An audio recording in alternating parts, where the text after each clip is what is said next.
Coach, really interesting note for you. It was your first win, beating the Browns. Your first win is December 16th, 2007, and it gives you 96 career wins. Do you know who that ties you with? No, I don't. Vince Lombardi. Yeah, that's a great thing. Hey, I'm proud of that. Yeah, you hosted the Vince Lombardi Trophy once, and of course, now you're tied with Vince Lombardi in wins. Pretty cool. Well, it is cool. It's great to win again, and it's just great to win in Oakland again. I'm really pleased with our effort that our team and our coaches have given so far. Yeah, that was an incredible comeback. Probably one of the best of your careers. Well, it was. We gave up too many big plays. There was a lot of peaks and valleys. We lose our right tackle. We lose our left guard. But we hung in there. We kept fighting, just like we did in Miami, just like we did at Denver, and just like we did against the Rams. And, if you just keep scratching, keep clawing, good things can happen. Yeah, it was pretty impressive. You got a rookie left tackle, rookie right tackle, rookie snapper, punter, kicker. And 3 rookies playing on the defensive line. And, it's a credit to Paul Gunther. It's a credit to Tom Cable. The assistant coaches don't get enough credit. But here's a good time to give credit where credit is due. Our coaching staff deserves a lot of credit for helping these young players. And let's get into Marshawn Lynch, 130 yards, the most yards he's had since 2014. And let's take a look at this play where he goes for 52 yards. Well, what really got us going was this play in the game. It ignited our crowd, ignited our football team. It's a toss to the top of the screen, and Jordy Nelson gets the key block. If you look at it from the end zone, number 82, he's going to come down against Myles Garrett and pin the defensive end. That allows Colt Miller, number 77, to pull. And Amari Cooper, 89, he comes down, cracks the inside defender. You get access to the corner, and when you do that, Colt Miller seals the inside with another beautiful block on the perimeter. And if you get this beast in the open field, you tackle him, Chris. He is running very, very hot for us. And you see Martavis Bryant.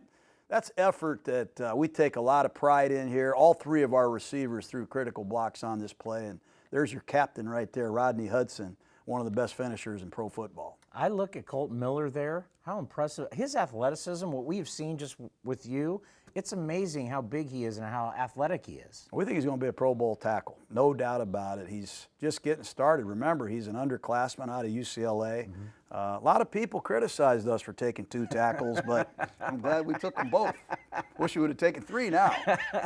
Let's take a look at the draw play, and you really see Rodney Hudson. He's talking to a lot of people here, as you said, the captain of your offensive line. Yeah, no doubt. And this is a great job by Rodney. He sees the 2 deep safeties by the Browns. And when you have Jordy Nelson, you have Amari Cooper, Jared Cook running hot, and teams want to play double zone, one of the things you have to do is run the football. And we can run it a lot of different ways. You saw a toss sweep earlier. This is a simple draw play. And really the block by the center on the second level, the block on the perimeter by the wide receivers is what lets us go. And it's just good recognition by Derek.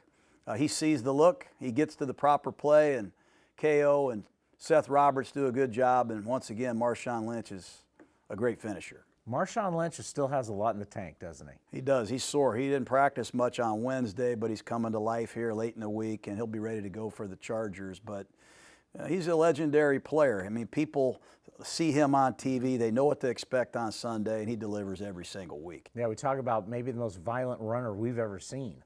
No doubt. I mean, you can go back to Jim Brown, you go back in the history of football, Earl Campbell, some of the big power backs that you have seen and remember, and he's right up in there. I think he's going to be a Hall of Fame player someday. Let's take a look at Jalen Richard in this draw play. Well, we come back with a screen now. We're getting a double zone. Cleveland did a great job in the game, mixing man-to-man oddball blitzes with a cover 2 zone. So Derek had to check to a lot of these plays. This is a screen pass to Jalen Richard. So what we want the Browns to do is rush the passer.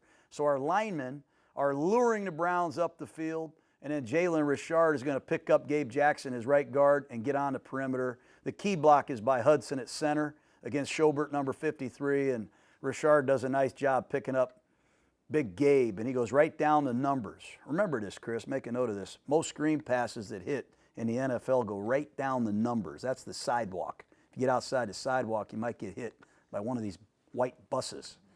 That's a great job. Good execution by us. So always be looking at the numbers then when you're doing a screen, huh? If there's a good screen, most of them go right down the numbers in the NFL. That's I love how athletic your offensive line is. I mean, they're big guys, but they're able to get out and make some really key blocks for you. Well, when we got here, we put the tape on. We feel like we've got the best center in football. We feel like we've got the best 2 guards in the league, in football, in the world. We think we have the best inside 3. We knew we had issues at tackle. Donald was hurt last year, struggles at right tackle, so we brought in a couple young guys. We had hoped to see Penn mentor these guys a little bit longer and play longer, but so far we're thrusting these 2 young ones into the fire, and they've handled a lot of adversity well. And you're going up against the Los Angeles Chargers, and you're going up against a very good back this week. We're going up against Melvin Gordon, who really has gone, I think, unnoticed in the league so far this year. He is a great receiver. He has really improved himself as a receiver. And when you watch him run the ball, he reminds you of our guy. He reminds you of a miniature beast. Look at him carry this ball against the 49ers. He's going to rock off one guy. He's going to cut it back. He's going to smash off another guy. He's spinning. He's battling. He's grinding. That's impressive. You know, look at the linemen, how excited they are.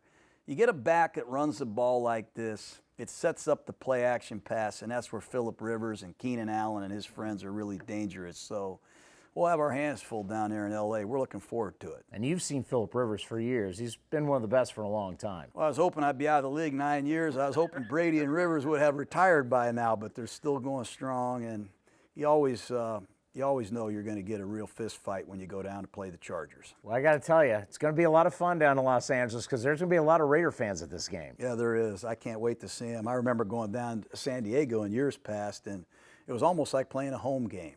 The Chargers are actually using a silent count because the crowd noise is so good. So Raider fans, let's come out. We need your help. Can't wait to see you. Let's go get a W in L.A. Let's do it. Nice to see you, Chris.